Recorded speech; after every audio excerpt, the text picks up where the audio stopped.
Very good. Would you please all join us in the Pledge of Allegiance? I pledge allegiance to the flag of the United States of America and to the republic for which it stands, one nation, under God, indivisible, with liberty and justice for all. Roll call, please. Gehrig? Here. Grinberg? Here. Mahoney? Here. Strand? Here. Pepcorn? Here. C is approve the order of agenda. Is there a motion to approve the order agenda? So move. Do we have a second?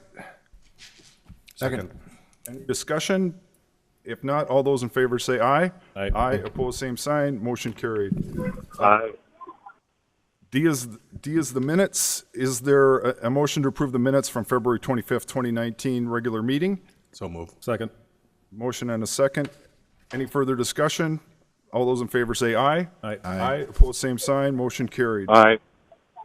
Sorry, sir. We have a little bit of a time delay. The mayor is on the phone, and I move a little bit fast, so I'm sorry about that. All right, so now we are on consent agenda. Is there a motion to approve the consent agenda items 1 through 25? So moved. Is there a second? Second. Any further discussion? A roll call, please. Grinberg? Aye. Gehrig? Yes. Mahoney? Aye.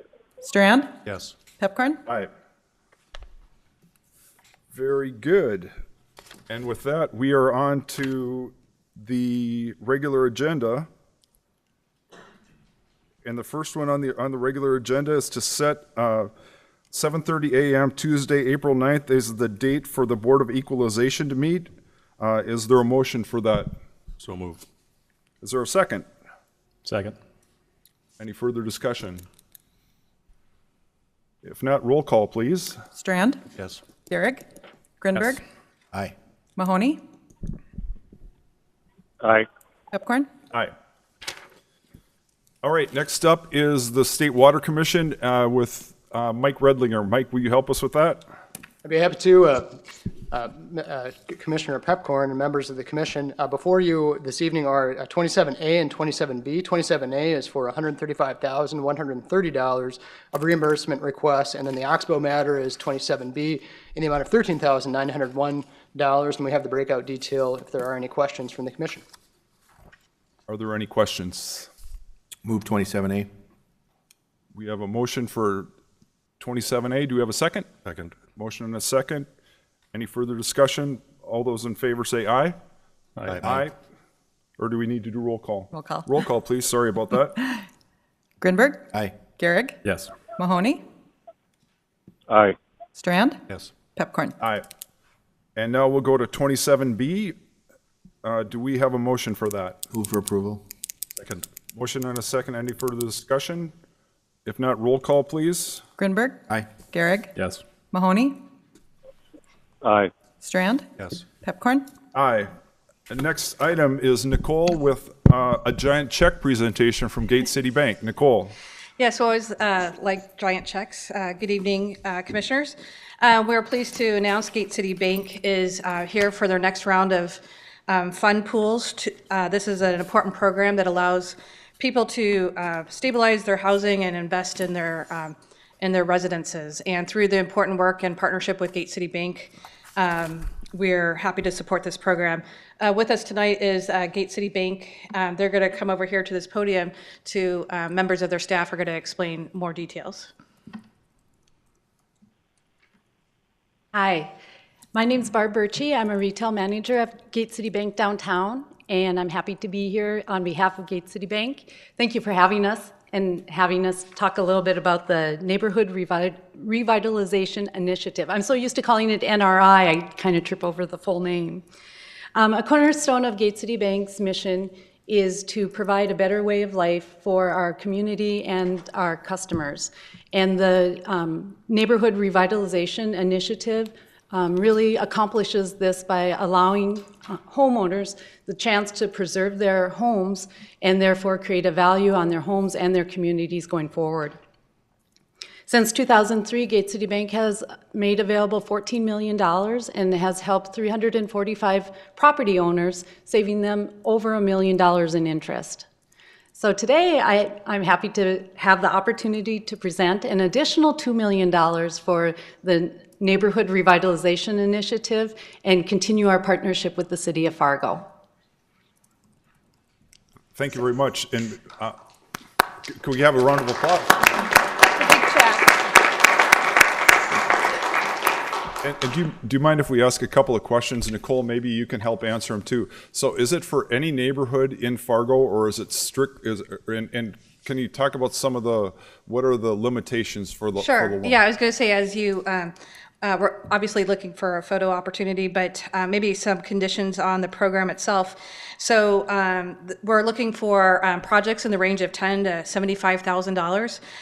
It can be applied anywhere in the city of Fargo. Maybe some misinformation that might be out there. Since the program's been around since 2003, it did start out in specific areas, but now it's open citywide.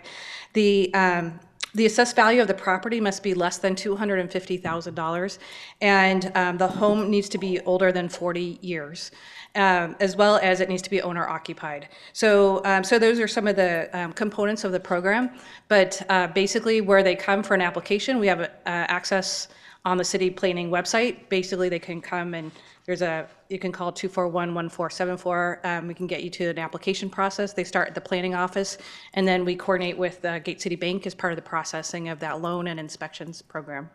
And I will add that the maximum for the loan is $75,000, but we have extended the terms a little bit this year, so we will go out a little bit further to make the payments more affordable for some of the property owners. We do have an expiration date of October 31st.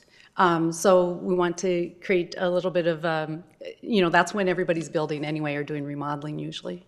So can I ask, and it's for any type of improvement project, so if it's insulation or remodeling or whatever the homeowner wants, is that correct? Yes. And how about the closing, can you, I mean, as a homeowner, what is it like if I go and apply for the loan? Can you tell us about it a little Well, bit? Nicole takes care of most of the applications, so she probably can address that better than I. So our office, basically an interested party would just contact our office. They would fill out an application that would include parameters of their scope of work. But yes, that scope of work could include anywhere from re-roofing to bathroom remodels, insulation. We really look for those significant projects that maybe you might not do otherwise, and also keep the quality of the home viable for the current property owner and future. Once they get that application, we process that information, share that with Gate City. We conduct an inspection and coordinate with our inspections office for the actual review.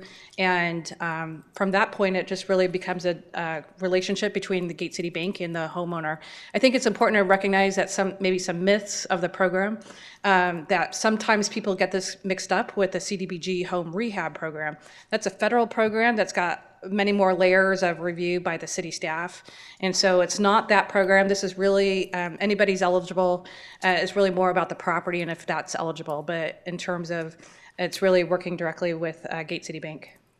Commissioner Garrick. Is it income dependent at all? No. Okay. Any other questions from any other, but would you recommend that they go through the city? If there's somebody that's interested, they should contact and go through you, and then eventually you will go to Gate City. Exactly. Yeah. So we process the applications. We provide that security, if you will, to Gate City Bank that they're following our inspection process and that this is a program that's supportive of housing stabilization. So can you give the information one more time, just Yeah. the online and then the phone number? Yeah. So if you just go to City of Fargo Planning website, or the phone number is 241-1474. If you just call that front desk or even walk in with that question, any of our staff members are willing to help them get through that next step. So Commissioner Strand. Thank you, Deputy Mayor. How many of you, could I just have a show of hands, how many are from Gate City in here today? We may want to get a photo when you're all done, but as Chair of Community Development, I'd just like to publicly acknowledge your role in our community. We're constantly talking about affordability, access to housing, and the partnership we have with Gate City is just so valuable.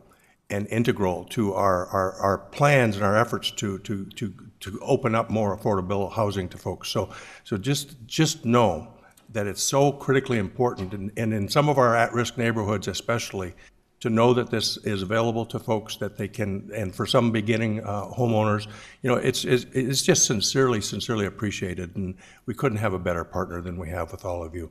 Nicole, do you think it'd be okay to have them all step up and hold No, their I think check? that's the goal, is to end up with a photo. And I think Greg asked that you come to the middle here for a photo. Sure. I did want to add, Nicole gave the information on where to do the application. Certainly, if anybody wants to call Gate City Bank, we will point them in the right direction as well. And just a little FYI, if you have long icicles hanging from your roof, that's a sign that your insulation maybe needs to be upgraded, and this would be a great time to do it. And this is a good year to see that going on. So, and we do have a couple of really neighborhoods that we have, this is an issue, and so this is an easy program for people to participate in, and we would encourage them to do so. So with that, come on up, everybody. And if any of you want to join, feel free.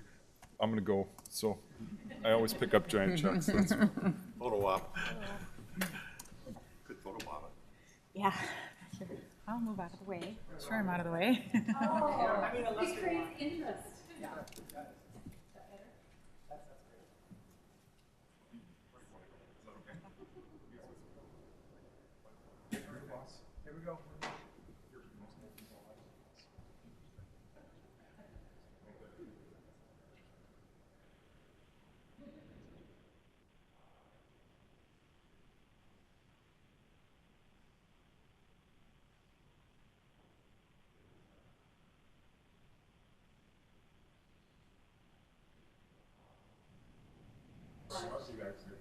Yes, thank you.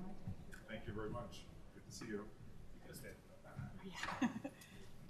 Peeking my head over the top.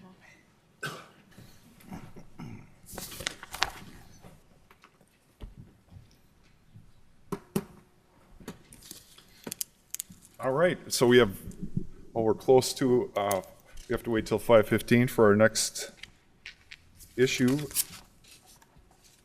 So unless anybody has any good motivational speeches, I will say that we had a swearing in of a couple of new police officers this morning, and the video was very motivational, very inspirational, and so congratulations to them. And it was a fun morning, and the neatest thing was that their family pins their badges on them, and so that's it's a very neat thing. So I don't know if anybody has any. We've gotten a lot of phone calls about snow issues, and the next couple of days will hopefully help us all out with a little melting going on. So that's I don't know if anybody else has anything else to share. No? Okay. I could sing a few songs, but I'm not a very good singer. All right, we're a little bit off, but we'll start with the public hearings, the special assessments of sewer repairs. Explanation by Steve Sprague. Steve. Good evening, Commissioners. Before you, we have the 2018 sewer repair special assessment list. We have 63 properties that had their sewers repaired during the past year. And the total dollar amount is $532,000. The sewer repair assistance program helps homeowners or property owners that have their sewer line fail. It also includes the water line. To be eligible, it can be any property. To have city participation, we will help with the sewer line if it's a single-family home and the sewer repair goes all the way to the Y-tie, goes all the way out into the street and makes a new connection at the main.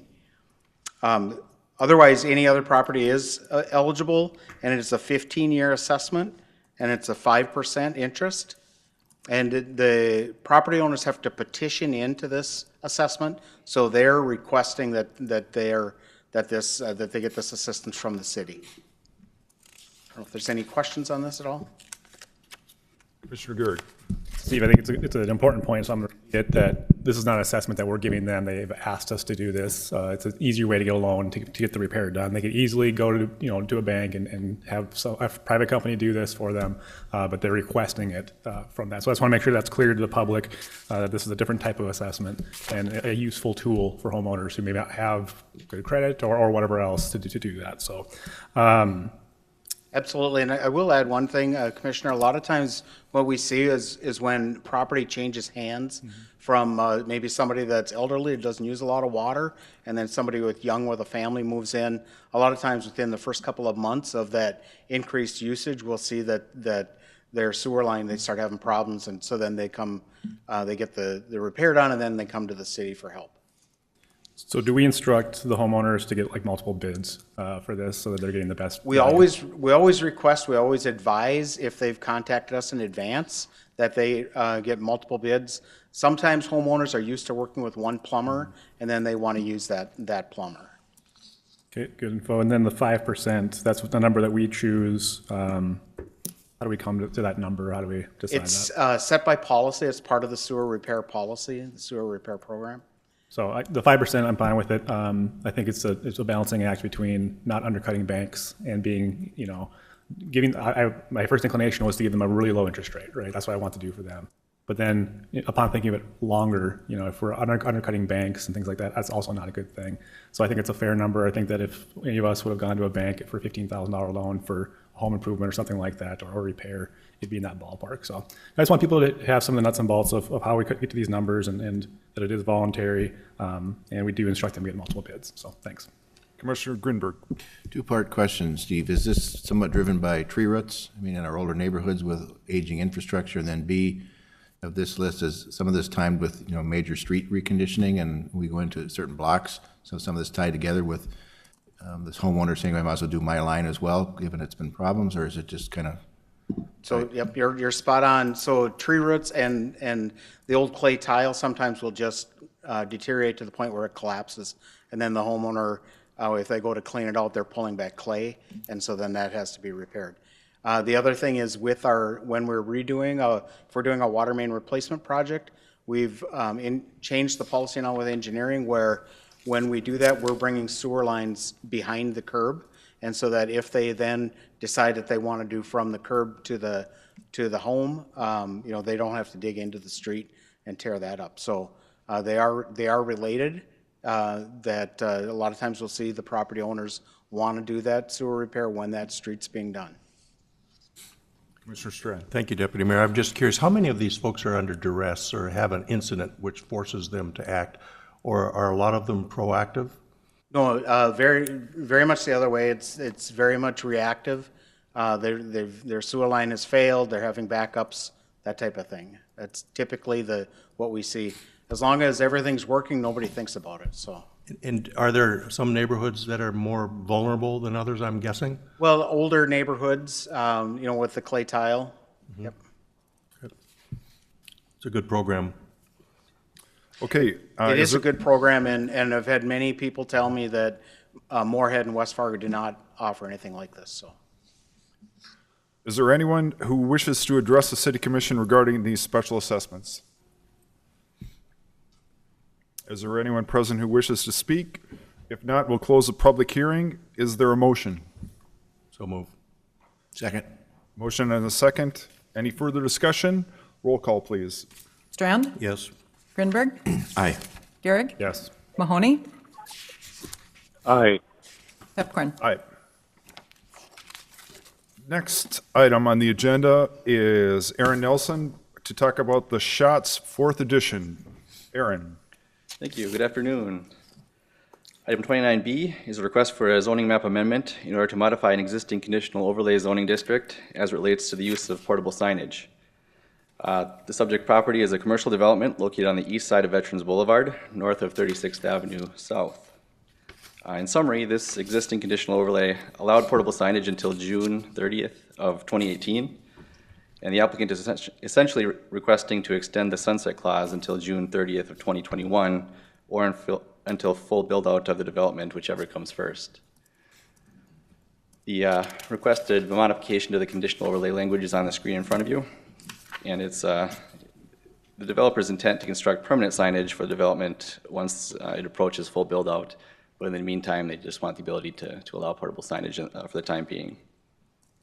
Staff finds that the proposal satisfies all applicable review criteria of the Land Development Code. This item was recommended for approval by the Planning Commission at their February meeting. And so with that, I'd be happy to answer any questions you may have for staff. Any questions by the commissioners? Is there anyone present who wishes to address the city commission regarding this rezoning? Is there anyone who wishes to speak? If not, we'll close the public hearing. Is there a motion? Move for approval. Is there a second? Second. Any further discussion? If not, roll call, please. Grinberg? Aye. Gehrig? Yes. Mahoney? Yes. Aye. Strand? Yes. Pepcorn? Aye. And the next one is also with Aaron. It's a plat of King Third Edition, a replat. Go ahead, Aaron. Thank you. So this request is for a major subdivision titled King Third Edition. This property is located at 32nd Avenue South and 43rd Street South, just northwest of the intersection there. The intent of this subdivision is to divide the property into 2 lots for office and commercial development. The subdivision plat is shown on the screen in front of you. Additionally, this subdivision would dedicate 20 feet of public right-of-way for 32nd Avenue South, which currently exists as a street and utility easement. And then access to the public street network and utilities would be provided to the lots via a shared access utility easement shown on the shared lot line there on the plat. Staff finds that the proposal satisfies all applicable review criteria of the Land Development Code, and the Planning Commission recommended approval of this request at their January meeting. And with that, I'd be happy to answer any questions you have for staff on this item as well. Any questions? Is there anyone present who wishes to address the city commission regarding this plat? Is there anyone present who wishes to speak? If not, we'll close the public hearing. Is there a motion? Move for approval. Or a second? Motion and a second. Any further discussion? Roll call, please. Grinberg? Aye. Gehrig? Yes. Mahoney? Aye. Strand? Yes. Pepcorn? Aye. Next up is a draft for proposal for land development diagnostic study with Nicole. Nicole. Yes, staff's excited to present this item to you tonight. We are requesting formal approval to move forward with a request for proposal to hire a professional consultant to conduct a land development code diagnostic study. You might wonder what we mean by diagnostic. That's stirred some conversation. But basically, we want to bring in a consultant who might have some national expertise or regional expertise on best practice for land development code and do an analysis of our market and understanding the built community and their needs and the public's needs and the community's needs, and really analyze our land development code. It was originally drafted in 1998, and so we think it's time for a refresh as we try to build in more flexibility and address some of the comments you might be hearing internally. So first step is to hire a consultant to do this diagnostic. We don't necessarily want to overhaul the whole thing if it doesn't need to, but we want to be open to see some options. In terms of outcomes, we would be looking for understanding the strengths and weaknesses of our current code as they relate to the purpose and needs that was attached to your memo here, understanding a clear rationale for supporting a preferred alternative that we have developed consensus on moving forward with, and then getting in buy-in and support and general consensus as we move forward. So we see this as step 1 of 2, but we wanted to bring this step 1 forward. We have presented this to the Planning Commission and received unanimous support last month. Are there any questions? Commissioner Grinberg first. Nicole, maybe you can, we discussed this prior to the agenda coming out, and one of the notions was to put this on the consent agenda, but given the, engagement we've had with various neighborhoods, et cetera, felt that we should have some discussion on this at the commission level. One, can you kind of just describe how you would see neighborhoods and, citizens being involved in this process? And then 2, maybe just touch on the step approach with the budget. I think we have, I forget Yes. the number is that we've put in the budget that's this year and then moving forward. So get a sense on the monetary side of this. Sure. Thank you for that. So yes, we obviously there's been much community dialogue over the years with neighborhoods. As you see in the increase of planned unit developments and PUDs, the predictability that PUDs, or the lack of predictability that PUDs provide the public, developer, and the neighborhood residents leaves an element of unsurety. And so the idea is if there's more clarity in the land development code and how that aligns with our goals and needs, that reduces that fear and anxiety of the future. And so we really do see a series of listening sessions that would include input from all of our stakeholders. We have a long list of stakeholders that would include the general public, neighborhoods, by region in our community. The needs are different, an industrial park area in the Northwest to everywhere down to the more rural parts of the southeast of the city of Fargo has a various spectrum of needs and desires in our land, in how the land develops and what they see the future of their area looking like. And so a consultant would help us bring those tools. You've heard some discussion in the past. There's some advocates related to form-based codes. That's a whole different type of land development code. And so we'd be investigating those types of opportunities on maybe what most cities do, especially in the Midwest, is a hybrid of form-based codes and what we call our current code is a Euclidean code. I'm diving into the weeds, but basically is that single zoning district is part of that. And so all cities like Omaha, Lincoln, Sioux Falls have taken on some spectrum of variability between a form-based code and a Euclidean code. So we want to find out what is right for Fargo, and that's going to require public input, listening sessions, engagement, really getting that understanding of what we want and see. And there might be some people who think it needs a complete overhaul, and there might be some people who think it's just fine the way it is. And so we want to get that input and understanding. I know staff, we've had a lot of dialogue on this, and we have a full spectrum of staff input on this as well. As staff likes to say, we could totally write this in-house, but it would require a lot of focus and attention. And we really want to bring in our peers and experts from the country to learn from them and see what they may recommend for our community. In terms of budget, writing a land development code or rewriting a code isn't a small feat. And so you're probably looking at a spectrum of, including this part of the process, a spectrum of 2 to 4 years, depending on how fast and how much motivation we have, and as a community. And so this first spectrum will have, in terms of timeline, looking at about a 6-month process in which we would release the actual RFP and then have that engagement process and development of the review. Thanks to last year's budget season, we were able to ask for an increase in consulting dollars. A neighborhood of an entire land development code update could include anywhere from $200,000 to $400,000. We'd like to take this in bite-sized chunks, and so this first phase would be maybe a third of that. And so, depending on the proposals we get, there's a lot of different ways to approach this, but we do believe a lot of input is going to be necessary. Mr. Gehrig. I was going to ask about the cost. Okay. Any other questions from the commissioners? Commissioner Strand. Thank you. Nicole, could you help us just see the bigger picture? You've got all these different plans and strategies and codes, and you have land development code and Go20. How do they all fit together? Sure. Great question. So different scales of planning. So Go 2030 is at a kind of master plan level. So that's big picture, bubble diagrams. What does the vision of our community look like, and how do we get there? And what is, I was just having this discussion with Commissioner Grinberg on Downtown in Focus as an example of that. I would call Downtown in Focus as a neighborhood plan or an area plan. And you start big picture and get down into details. Land development code is that very last detail. So how much setbacks, how much boulevard width, how wide are our streets? What's the planned unit development process look like? All of those processes on how to do development is in the land development code. The vision of what our community looks like and feels like and acts like is in Go 2030. And so it's big picture to small picture. And we need every scale in between. And my last question, I think, is when we're all done, would you anticipate that with the clarified policies, we'll be in fewer gray areas where Yes. we're juggling and trying to arbitrate and decide? Because I'm always concerned about our staff when they're in that situation, and I'd like to see policy direct us. Do you see that being a big improvement? Yes, I do.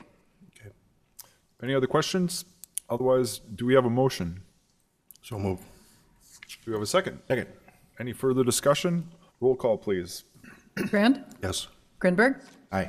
Garrick, Yes. Mahoney, Aye. Pepcorn. Aye.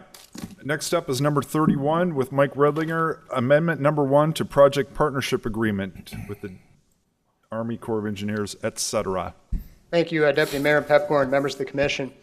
The project partnership agreement is actually a federal agreement, and that's actually between the Department of Army, the City of Fargo, City of Moorhead, and the Metro Flood Diversion Authority. Our PPA was approved back in July of 2016, actually on July 11, and today, following the work of the Governor's Task Force, the local elected officials from Fargo, Moorhead, Cass, and Clay counties, we now have a Plan B project, we have a Minnesota permit, we have a revised financing plan, and one element to that plan was securing some additional federal funding.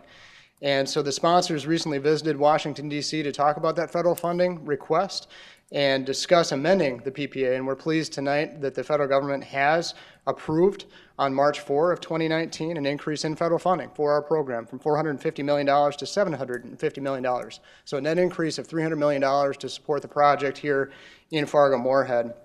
With the approval by the Assistant Secretary and by those in D.C., we now, as non-federal sponsors, are being asked to approve the agreement as well. So tonight, the Fargo Commission, the Moorhead Council will consider the amendment, and then the Diversion Authority Board will meet in special session next Tuesday on the 19th to consider the same. So your recommended action tonight is to approve amendment number 1 to this project partnership agreement, and we'd certainly answer any questions that you might have. Thank you. Any questions? Commissioner Gehrig. It's great that it's going up, but I assume it has to be appropriated by someone, not just a signature on a memo. So when is the final word, or how do we know for sure that this increase has happened? Or do we know because of this document? So this document expresses the intent of the federal government to fully fund the program. And what it also does is commit the core work plan to funding that increased share. So that $750 million will be owed to the project as Congress appropriates funds.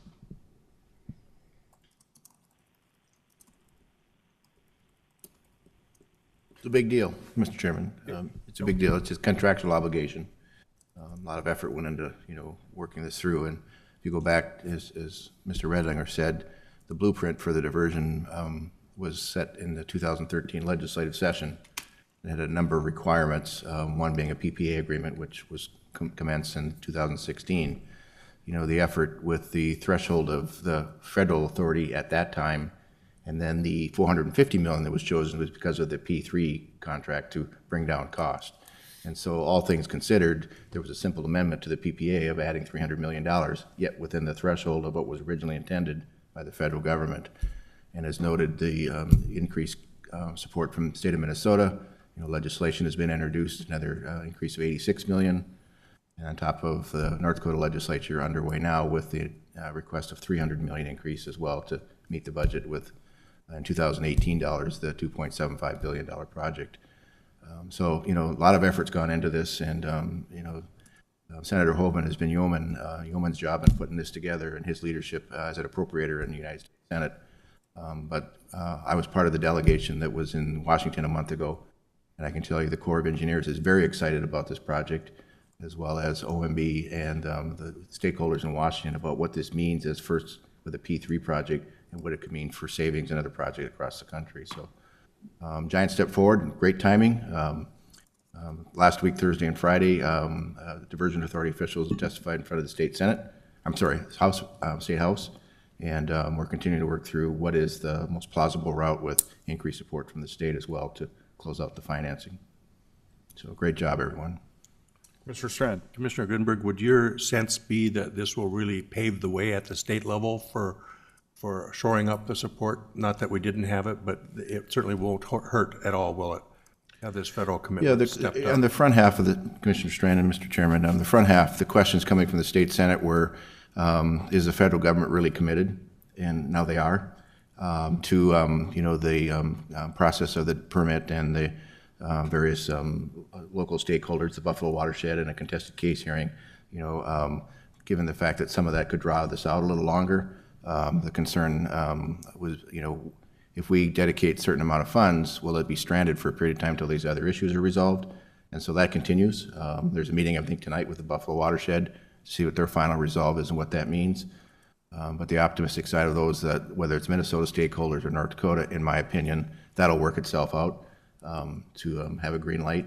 And again, back to the original budget and the planning, the technical review, the financial analysis is all put this in motion to start in 2020. So we do have time in 2019 to resolve these other local issues. And so convincing the legislature that this project will happen.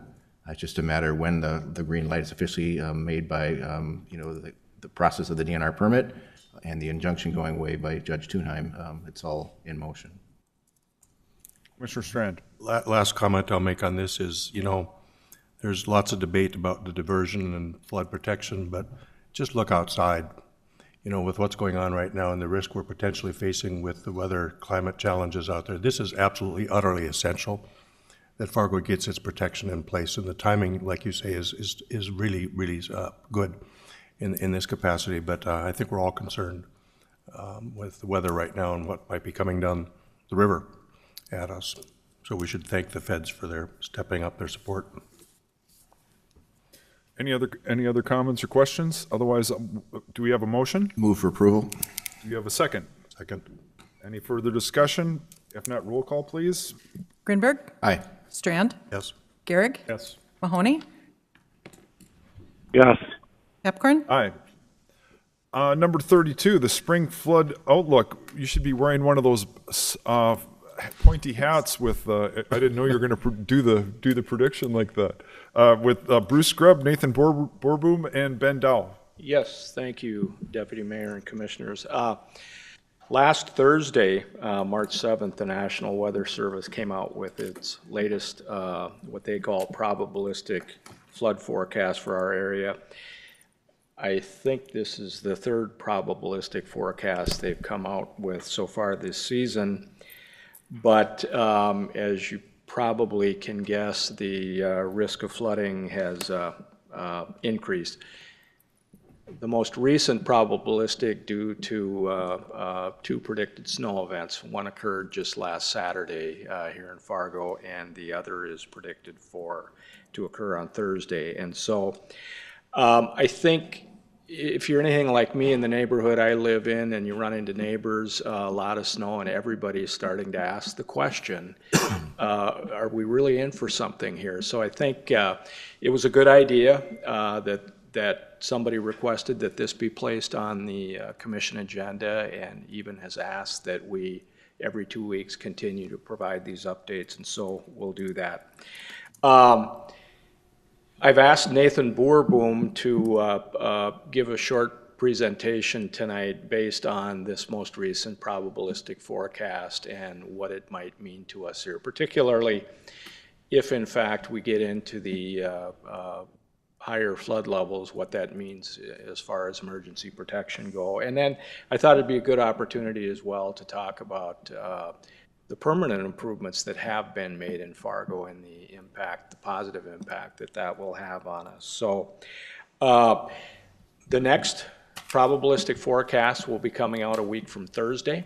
And so in our plan, we think that we need to see that next probabilistic forecast before we get too overly excited here. But we aren't sitting on our hands here either. Internally, we're starting to get refreshed and prepared. In fact, our Emergency Operations Center is planning an internal tabletop exercise for an emergency flood fight that we'll conduct internally with staff next week, so that we're prepared if called upon. We'll all know what we have to do. So with that, Nathan put together really an excellent presentation. I hope you enjoy it, and it kind of gets your arms a little bit around what we might be facing. All right, well, we'll jump right into it. So what is our spring flood outlook? Like Bruce said, last Thursday, the National Weather Service issued the most recent probabilistic forecast, which probabilistic forecast really provides kind of a range of potential floods the city could experience. So as you can see, we have a 95% chance of reaching 31 feet, which luckily with the flood wall we've constructed out here on 2nd Street, that means that there's no levee going on 2nd Street anymore. So that's a good thing for us moving forward. Then go up to, say, 50%. So we have 50-50 chance of reaching 35 feet, and I'll kind of highlight here a little bit later what that means for the city as we progress forward. And then 5% chance of reaching just a little over 39 feet. So here's a different graphic, kind of same thing though. You can see our range there from 95% all the way up to 5%, and then this also shows kind of our action stages here in Fargo. So at minor flood stage, 18 feet is when Elm Street goes under. Moderate flood stage is when we're getting more into a pumping situation with our storm sewer, and then major is when we're starting experiencing much higher flows that can put the city at some risk. So this is another graphic from the National Weather Service that tries to estimate or approximate when we might see an actual crest on the river. So you can see it really centers into April. No surprise with our forecasted temperatures here in the next couple of weeks that the melt isn't going to start to happen anytime soon. But it looks like, you know, with that 5% chance, we're really kind of guessing that might be more towards mid-April. So we'll have to continue to watch the forecasts, what type of snowfall or rain we get, and how the temperatures react here over the next few weeks, and pay attention to the forecast moving forward. So here's another view of the current probabilistic forecasts. I put this one up here because the next slide is actually, I'll show you a 2009 one. So I wanted to call out just the 2% chances here. So 50%, like I said, is at 34.9. 10% chance is at 38.2. And this is as of basically the conditions of March 4th. So the next slide here is exact same graphic, only what was issued back in 2009. And this was only a week later, March 11th of 2009. So you can see back in 2009, we had a 50% chance of going over 38 feet and a 10% chance of going over 40 feet. So I bring that up just to illustrate that, you know, we were talking about different numbers back in 2009. We're not quite at the same point we are at 2009 yet. And hopefully if we stay at that way that we're, you know, not projected to go up to the levels we were in 2009. Why is that maybe the difference of what 2009 to today? Here's a couple more slides from the National Weather Service's webinar they had last week. We just don't have the same amount of moisture that 1997 or 2009 had in the snow at this time.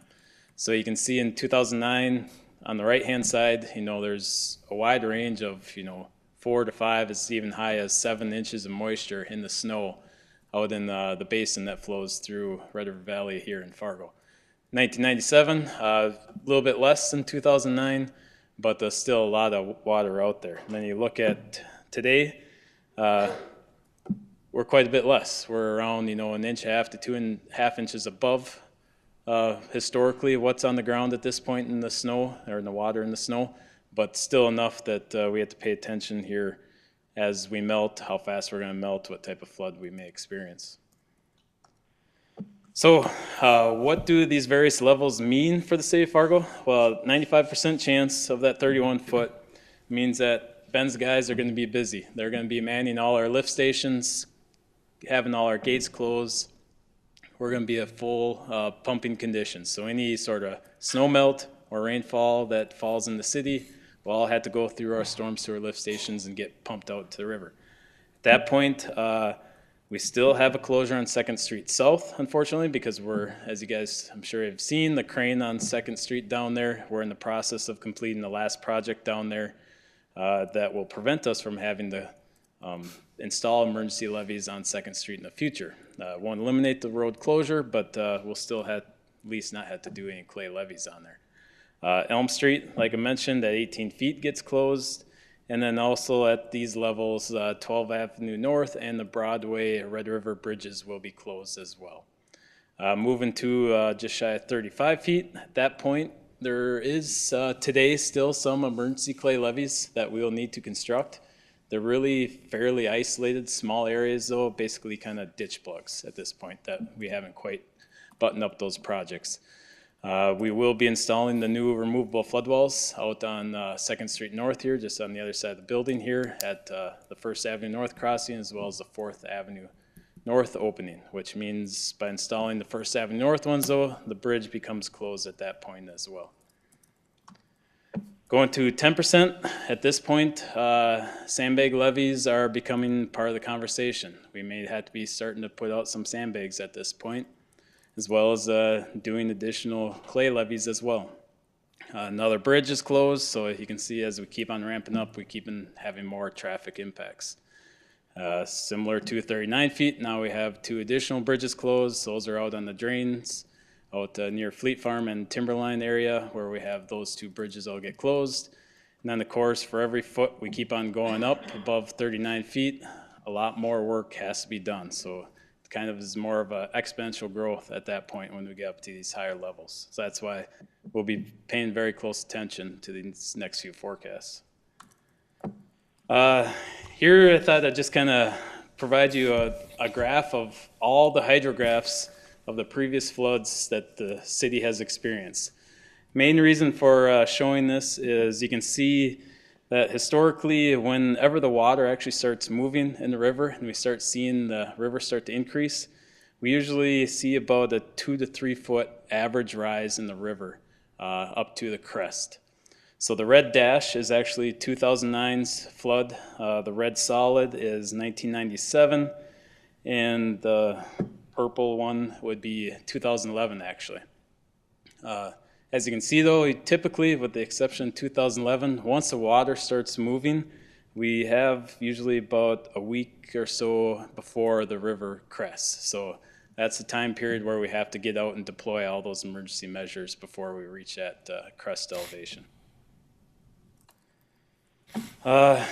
Just a quick highlight on some of the projects we've completed since 2009. We've done over 21 miles worth of levees and flood walls. Reconstructed or constructed new 17 storm sewer lift stations that'll put us in a better position to be able to handle that runoff, and then completed over 240 home buyouts or property acquisitions. Unfortunately though, that doesn't get us out of the sandbagging business yet. If we had a flood similar to that 2009 event, so just shy of a 41-foot crest, we'd still be needing about 1 million sandbags and 20 miles of emergency levees to hopefully have a successful flood fight there. The map on the right-hand side, anywhere you see a black line is where we have completed the project. So you can see a lot of areas we've done, but unfortunately wherever you see a red is areas we'd still have to construct an emergency measure. Here, just a quick graphic for you. What we did in 2009 as a reminder, we did 52 miles worth of levees in Fargo alone. And between the 2 communities of Fargo and Moorhead, this illustrates both communities, we used over 7 million sandbags. I think Fargo was right around 6 million for that event. So you can see we went from 6 million sandbags in 2009 down to 1 million. So we've still made significant progress over these past 10 years. So a quick summary. We are in a significantly better position than 2009 to all the work that we've done, and we have started to prepare, as Bruce has mentioned. Ben, Terry Ludlam, as well as the engineering department, starting to secure outside resources that we can pull the trigger if need to get the necessary equipment we need. We've done inventory of all the supplies we have on hand. And we are starting to identify where we'll use or the borrow sources for the emergency clay levee construction. And we're also reviewing of all the areas to make sure we have the appropriate plan in place depending on what type of crest we are expecting, whether we should be looking at sandbags, clay levees, or some sort of other different type of product. And yeah, with that, turn it over for any questions you guys may have. Any questions from the members? I guess the main thing is we have to prepare for the worst, unfortunately, and hope for the best. Can I ask a question about, are the 12th Avenue and the North Broadway bridges in the diversion plan, are they going to be raised? Is that part of the, I guess to me, that would be part of the financing. I think that I would like to have that, once we get the diversion, those should be in a spot where they're not affected. Does that make sense to you? It makes sense to me, but that is not in the current financial plan of diversion. I guess from my perspective, I would like to have us consider that in the future, because I think that's part of the infrastructure, and to have something of our infrastructure not up to the rest of it, that doesn't make sense. So that's for a future thing. And just I know Ben's here, and I've gotten a few, we've talked about this a little bit about the snow thing. Hopefully in the next couple of days, that will be relieved. But can I just ask you a question? Some cities declare snow emergencies where they basically say no parking. And could we ever do that in sections of the town? Would that help you?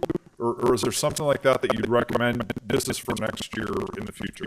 Well, we're looking at a different parking setup for what we're doing for our odd even days thing. You know, that's not working out really well. The number one reason it's not working so well for us now is the snow has come so fast. And, you know, February, a little bit in January, heavy already. We haven't had time to play catch up at all. You know, when we start hauling, we've hauled now about 14,500 loads out to our snow dump now, and that's all come off our arterial roadways to make more space for what we've gotten this last week. But it's something that John and I talked about, Commissioner Strand and I talked about, if we could issue it. Right now, it wouldn't work for us because we don't have the iron or the people to go out and attack the areas as they come up and where we issued a no parking zone. The other thing is the towing companies. We have a contracted towing company. They have a lot of tow trucks. There's other ones in town. But if we were to do this in, say, the college area, which was one of the worst areas, a lot of the buildings in the college areas don't necessarily have enough parking for all the cars. So as we're looking at these solutions and how are we going to deal with this, we also have to look at how are we going to impact them and where are their cars going to go. So, and we don't have a solution for that yet. Mr. Strand. Thank you. I'm just curious, maybe Nathan, you might know this, but, and I'm trying to translate, with the diversion modification, the project Plan B, we're preparing for, if I recall, 37,000 cubic feet per second going through town. 37 feet through town. 37 feet. Feet, yep. And how many cubic feet per second does that translate into? Do we know? Let's go the other direction with that. It's 21,000 cubic feet per second. Had to phone a friend. Commissioner Strand, I wasn't aware there was going to be any math involved in this meeting. Well, and my math isn't the best. I'll tell you, and thank you folks for sharing this. My mother would be 102 years old this year. And one thing I learned from my mom every year is look out for March. Watch out for March. She'd tell me all of her life the March storms that led to spring melts and floods. And there was such a direct correlation. The folks I know up in my home farming area are really, really concerned right now. There's no culverts open, there's no rivers open, there's no ditches open, there's no nothing open. So if the weather turns in a second to all of a sudden really hot weather, I'm afraid we're in trouble. And it's comforting to know that, and I think it's good for our community to know the preparation we have for that potentiality of it hitting us pretty hard this year. And let's hope it doesn't. But I'm sure you're all worried and preparing for the worst. I can say for my group we are, and I can say for Terry and Solid Waste, they're preparing, going through and getting everything secured as far as quotes and everything. So when the decision is made to move forward and start Sandbag Central, we have the needed resources at hand. Commissioner Strand, you bring up a great point. The ditches are full of snow. That's one of the things you will see a lot of this year is overland flooding. You're going to see a lot of roads in the counties going to water. What advice do you have for the citizens to do their part to be prepared in their home fronts? I would say is, well, on our screen right here right now, there is a mapping tool that the city has that they can go and see at what level their house may be impacted, what flood stage.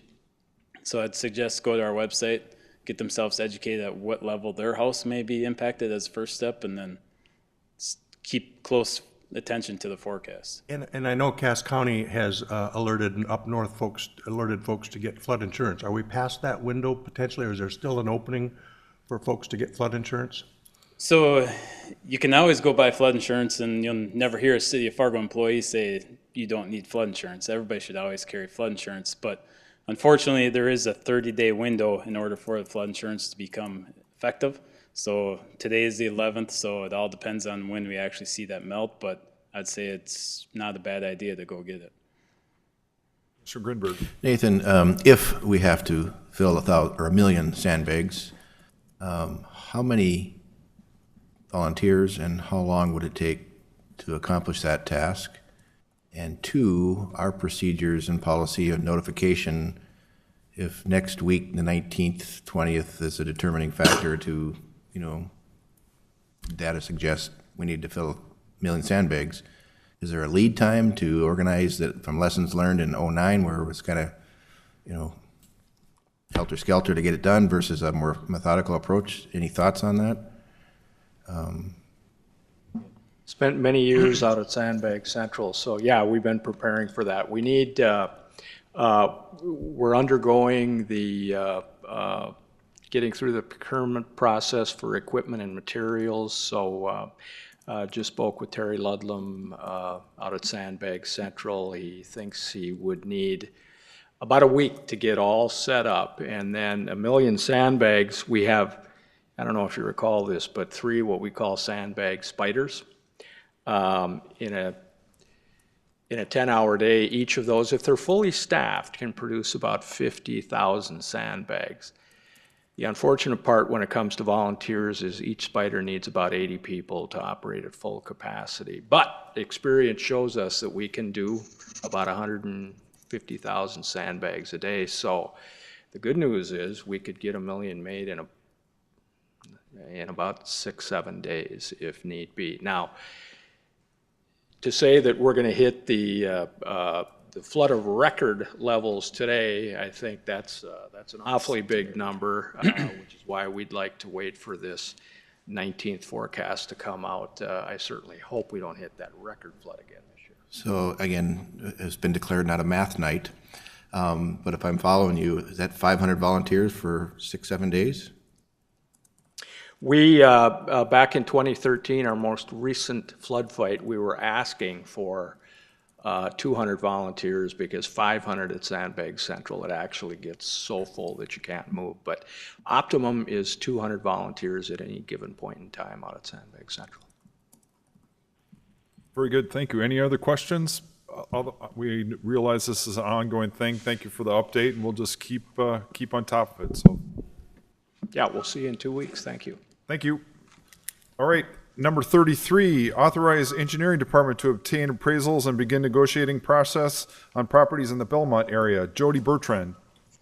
Good evening, Commissioners. It's been a couple years since we really went through the Belmont area and I figured I'd start at the beginning and kind of talk through the phases that we've kind of been going through and where we are for this coming construction season, and then hopefully within the next 2 years what we intend to complete. So the first slide here is just kind of an overview, shows the water treatment plant at the top. Lindenwood Park is at the very bottom of the page, along with the area we're talking about tonight is the Belmont area. So about 3,000 lineal feet of levee that we need to construct. Presently to date, we've acquired 25 properties. Each of those properties is displayed on the screen. So what this allows us to do is break the area into 2 more phases to complete the Belmont area. Here's an overview of what we're trying to connect to, the area to the north. That's the 4th Street levee project.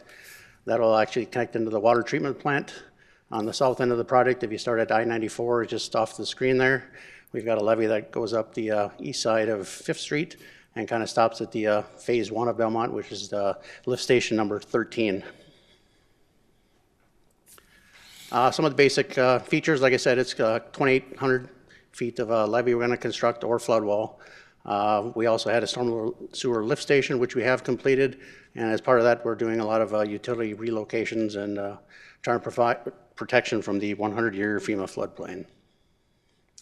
Here's the flood way in the hatched area, along with the 100-year FEMA floodplain. So this is one of the limiting factors, is to try to do the improvements without impacting the floodway of the river. Another large component that kind of is tying our hands presently with doing some of our improvements is the geotechnical setback line. As you can see, it pretty much follows or is very close to the floodway line, which is in red. We have completed or removed many of the structures that we had for Phase 2 construction, which is intended to start in 2009. A few of the structures that we've still got remaining for possibly doing Phase 3 along South River Road are kind of depicted there with the geotechnical line very, very close to 3 of the 4 structures. Here's a close view. You can see the line is directly behind 3 of those 4 properties I just mentioned. For the Belmont phasing, I just want to walk through kind of each of the 4 phases that we're looking at completing. Phase 1 was completed in 2017. It was at Lift Station 13, bottom of the screen in red. Phase 2 is the project we're looking to complete this summer.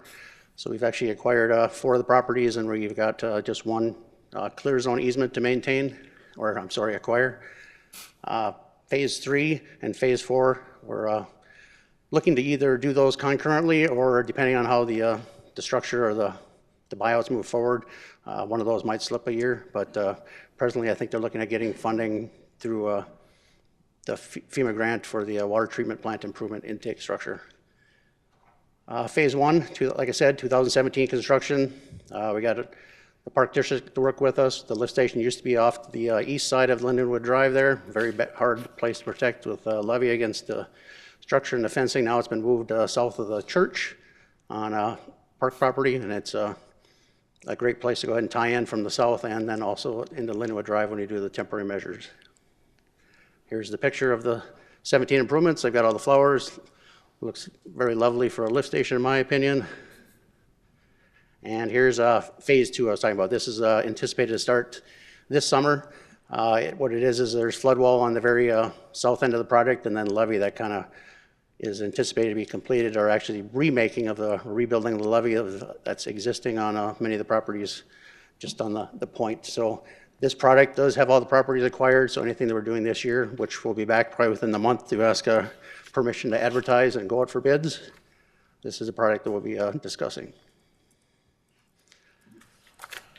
Just some basic components of that. There's 350 feet of flood wall, 1,200 feet of levee, and as I mentioned, 4 of the properties have been completed, purchased, and removed to date. Here's just the layout with the flood wall closure and tying into high ground. We actually have to put a new connection point to Lindenwood Drive, so there's going to be a 90-degree roadway that connection to 3rd Street, and then the levee is going to continue on once we get greater stability farther to the east. Here's the other portion up to where Phase 3 kind of ends there in the middle of the page. As I kind of discussed, Phase 3 is kind of in the future yet. There's 4 properties to possibly acquire. It's similar in size to Phase 2. It's about 1,500 feet of levee, possibly 200 to 300 feet of flood wall for the connection to the water intake structure location.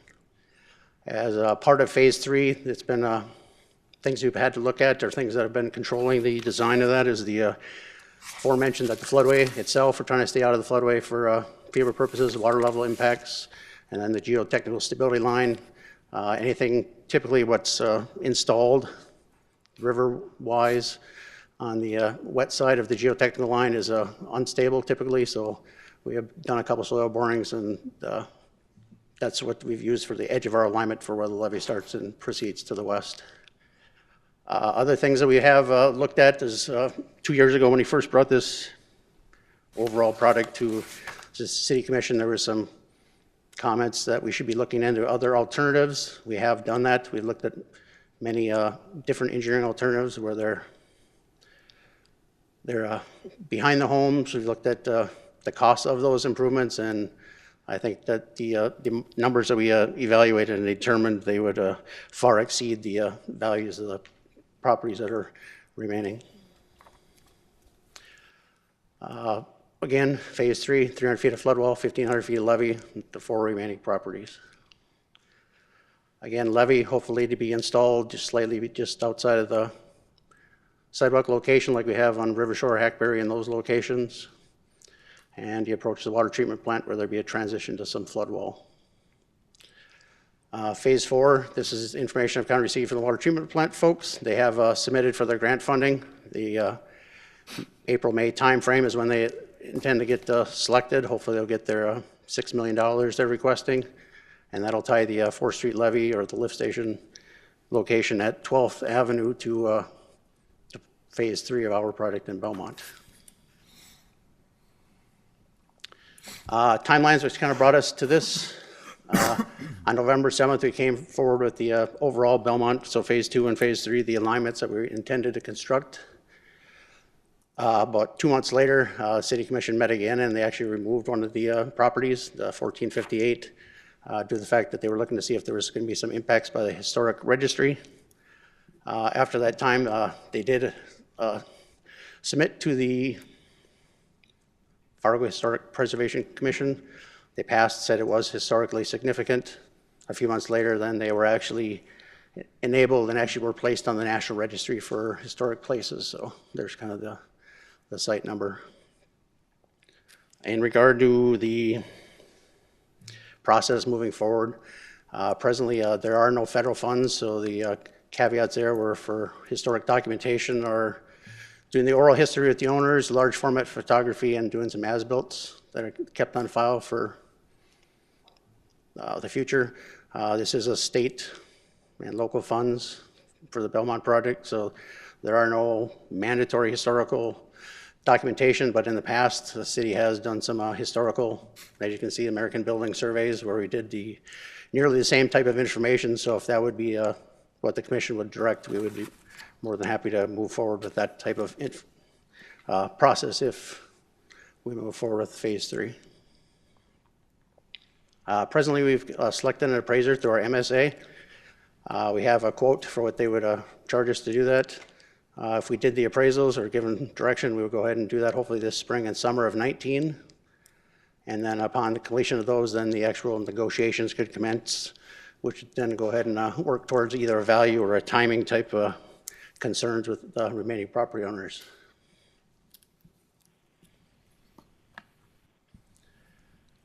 So I guess we're up to the point where we're looking to push forward with Phase 3 of the project. So what we're looking for is possibly a recommended motion to go ahead and include the property that was removed from the previous motion on January 3rd of 2017, place it back in the project alignment, and then authorize us to start the negotiations, or I'm sorry, the appraisals to allow the negotiations to happen. Okay, Commissioner Strand. Thank you, Deputy Mayor. Jody, could you help us zoom in on the historic house? And when you say the Anderson House, is that the John Stern home? Correct. That's what the historic registry calls it. Could you help me see that so I know exactly which house? And help, if we could just talk through the issues relative to that home, the constraints, the opportunities, the limits. We'll go back to the geotechnical line, I guess. So there it is. So they're right in the middle of the screen there. You can see the blue line. Sorry about that. It goes right through the, looks like through the back part of the building, or eventually past the decking. So we have worked with our engineer. They've looked at the different variations of projects that they could possibly do behind the home, do the floodway constraints. We tried to possibly look at placing a flood wall, which still would not be recommended outside of the geotechnical line, but we looked at doing a flood wall there. The depth of the footing, we had the engineers look at some possible way to tie the flood wall back towards the west with some, boring or helical coil type things, but all that did was undermine the foundation additionally. We have actually talked with one of the local firms in town that would do flood walls or do type of work in this type of scenario, and I guess they recommended that they wouldn't want to bid on a type of project like that. It was too risky, I guess, on their point of view, that the proximity of the wall and the structure locations. The location of the geotechnical line right here is, I feel, fairly accurate, since actually the soil boring that we took was on the lot just to the north of this. So if there's going to be a good cross-section for where that line is probably determined to be at, that's probably a good location. So let me ask it this way. Had the instruction from the city commission, or say the instruction from the city commission was to save that structure, How would that be accomplished, and can it be?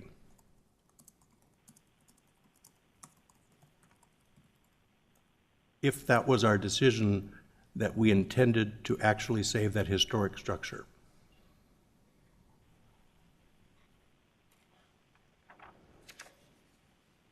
I think the overall, you know, like the cost and that of probably developing that flood wall back there would be very difficult and without impacting the FEMA floodway. So there's a cost issue. Is it, and maybe Brenda can help, is it impossible So to save here, it? here would be my Donna. comments.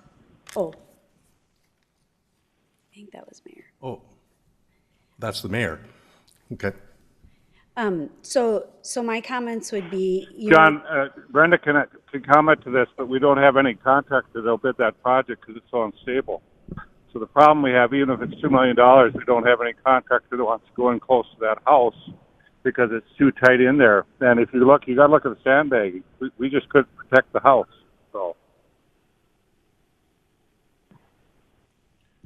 So what I would say is we've really exhausted the opportunities of how to provide permanent flood protection behind the house. With that stability line so close to the house, there just aren't any opportunities. So if you truly wanted to save the house, the sacrifice would be you can't complete that line of protection.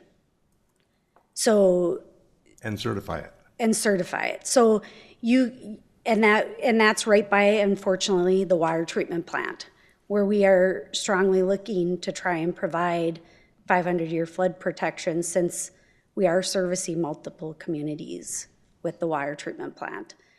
But we've looked at, like Jody said, we've looked at multiple different opportunities. We've visited with a few contractors. And even with the options that we've presented to the contractors,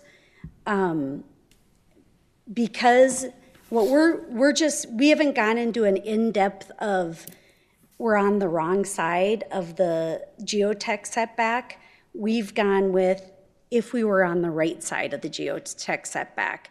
So we know even what we've looked at today, if it would get completely designed out, it's even a deeper footing, those types of things, because it is in that geotech unstable area.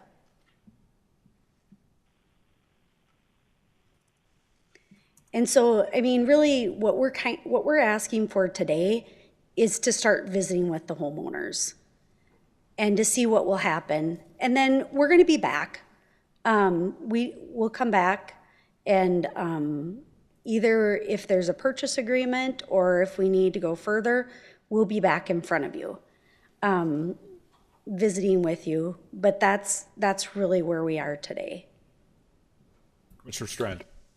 Go first. Commissioner Grinberg, you can arm wrestle. Well, continue, John, then I'll come in. I see John Stern in the audience. Would you folks be okay if I asked him to come up for a question or two or comment? Would you be okay, John, coming up to the podium? Being John, as this is your house? If you want to use that podium, that'd be great. While he's doing that, let me ask my question. Certainly. Give him some time to think. When I went through the agenda last week, prepared for everything, it just didn't connect with me, Belmont, and this. So I'm, thank you for the presentation. But I'm a little troubled we don't have the data, the numbers you said in the cost. Because I'd like to see the costs and what your analysis done from a standpoint of options. And so I'm a little uncomfortable voting for something without actually seeing the cost myself and processing a little bit. So depending on what Mr. Stern says, and I trust that you have had regular dialogue with him where we're at this juncture. So his opinion is going to really matter to me. But I really would like to see the costs on what you've analyzed to see what it really is. And I understand there's a lot of effort that's gone into this. And this is dated. This goes back to Jody's point 2 years ago. Mm-hmm. But there's, with all the engineers in the world, there's got to be a way to figure out how to do this. And then there's the cost factor that, it's whether it's our numbers or maybe just set up and/or so this thing can be bid when it comes together. And that if the bid package is to find a way to bring their solutions to the table we can consider, or not. And at the 11th hour in a bid process, then the house goes. But I'm getting current on this topic because I know it's really been a challenge for us and important to all So, of and us. what I would say is, with the depth that we've gone in, because we haven't gone back, I'll be honest, we haven't gone back and done we have done the analysis if it would be in a geotech stable area. So we haven't gone in to see what increased costs we'd have to look at if it's in the unstable area. And so within evaluating it in the geotech stable area has been right around 2 million. And so, I mean, that's always something we can look at, is if we want to see if someone can come up with a creative way. As of right now, we haven't been able to find that creative way. That doesn't mean it might not be out there. I think the biggest issue we have is the distance from the house. As of right now, it's a huge risk for the contractors to be that close with the sheeting. And so we're starting to see more and more with our demolition and our building of levees with the contractors and the neighbors, and insurance claims against the work they're doing, that they're starting to get a little more apprehensive about how close they are getting to the other houses. But that doesn't mean we can't ask or try or see what they can do. Just one final, Mr. Chairman.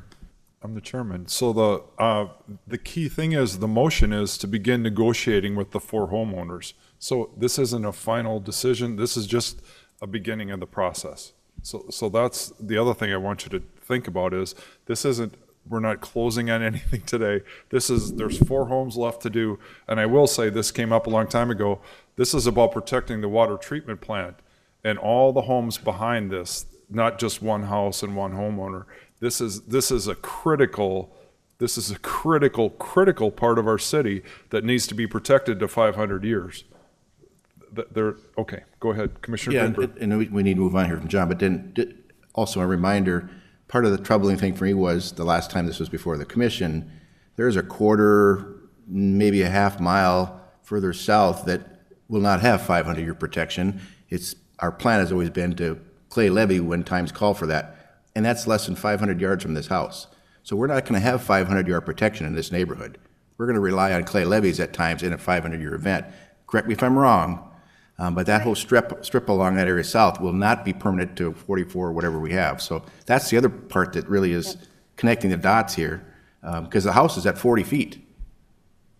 And so correct, the roadway on that south side, so we would continue to clay levee along the roadway. Yep, you are completely correct. It's the discussion you had back in January. Commissioner Strand. I'll defer to John Stern. And while you're going to address us, just for the sake of us getting a sense of it, not everybody knows why it's historic. So if we could touch on that, what's the relevance historically? And secondly, Mr. Stern, you told me I heard you refer or saw where you had said this has a value for future generations, potentially, and I'd be curious what you meant by that. If the historic house could continue to exist, what would the historic relevance and value be to the future, and how would it be available to the public if it is? That's an hour-long college architecture lecture. And I'm not going to take your time on that. I appreciate all the work that the engineering department has done on this. I would just suggest that Dave, I appreciate, Commissioner Pepcorn, I appreciate that this is just a motion to begin negotiation, and I'm fine with that. The house was designed by Frank Lloyd Wright's granddaughter. They designed 3 houses in the community. 2 have been already torn down. This is the last remaining house. Mid-century modern in a Wright, Frank Lloyd Wright style. They don't build them like this anymore. There's only one other mid-century modern house built by some people out in Bismarck. Has a similar look to this. The numbers that the engineering department has come up with, I dispute. I'm not an expert on it, but it amounts to about $10,000 a running foot for a concrete wall. And pretty much all the other concrete walls in town have run $2,500 to $3,500 a running foot. I would agree that, or I would suggest that there must be another way to approach this and to save the house. And saving the house, not for me, I'm only going to live there for another 10 years or so. I'm 70 years old and probably won't want to live there for more than another 10, maybe 15 years. When I'm gone, somebody will appreciate that house as a part of the uniqueness of Fargo. We can't have, I don't think we should have all the houses in the same architectural style. It'd be kind of a boring place. We have a habit in the Midwest and in Fargo of tearing down our history. And this is an historic house, and I think it's worth saving. The house has been viewed by many, many groups, college students, community groups, and it's always open for, or almost always, depends on whether my wife is out of her bathrobe yet. It's always open for viewing. It's an architecturally significant house that you just don't find anymore. But I don't have any problem with the resolution or the motion that negotiations begin. I've been chatting with members of the commission and the engineering department for months and months. I have an appointment to talk with engineers, outside engineers, about this in the next 2 weeks. So there's an answer out there. When the house was put on the list, it was acknowledged that it was technically possible to save the house. It would just be difficult. The engineers allowed that. It would be technically possible to save the house. If it's going to cost $2 million, I don't think I'm going to stand in anybody's way to give up the house. I don't think it'll cost anywhere near that.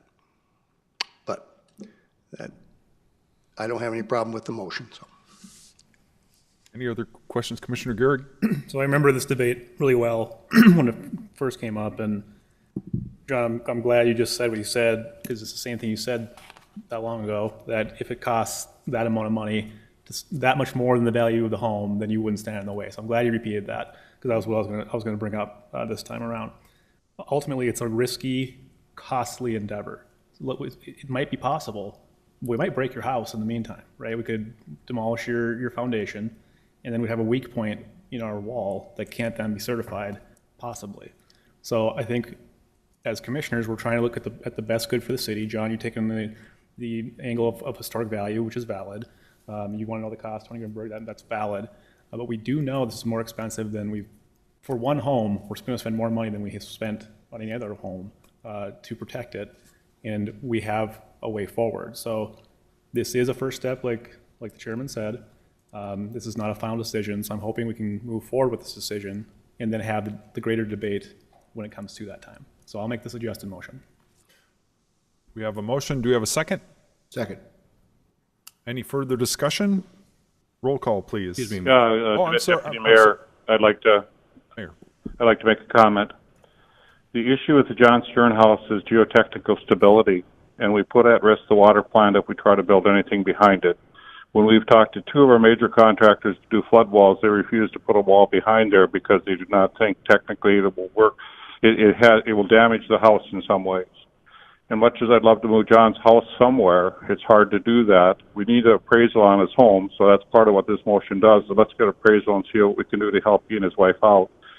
But we have gone after this for 6 months. Engineers have been trying to find a solution for him, and I'm sorry we don't find it. To Grinberg's comment, the reason in Belmont we do some clay diking is because we take out a lot of affordable houses if we had to build dikes up close to that area. And we have many areas in the community that Nathan can tell you that we have to put clay dikes or sandbags to protect our affordable housing. 37 feet has changed the game as well. So the thing, we just finished the water plant, and Bruce can talk to a $110 million water plant. You really do not want to put that at risk, and it's a regional water center. And then you won't certify the people in that neighborhood if we don't have that solid in that location. So tough it is, I don't think you're going to find an engineering solution to go behind that house. Mr. Strand. Thank you. You know, and I guess we're all going to have to be, in the end, practical and realistic. However, I like Commissioner Grinberg. I would rather, before I throw my vote in to contribute to demolish a historically relevant structure, I need more data.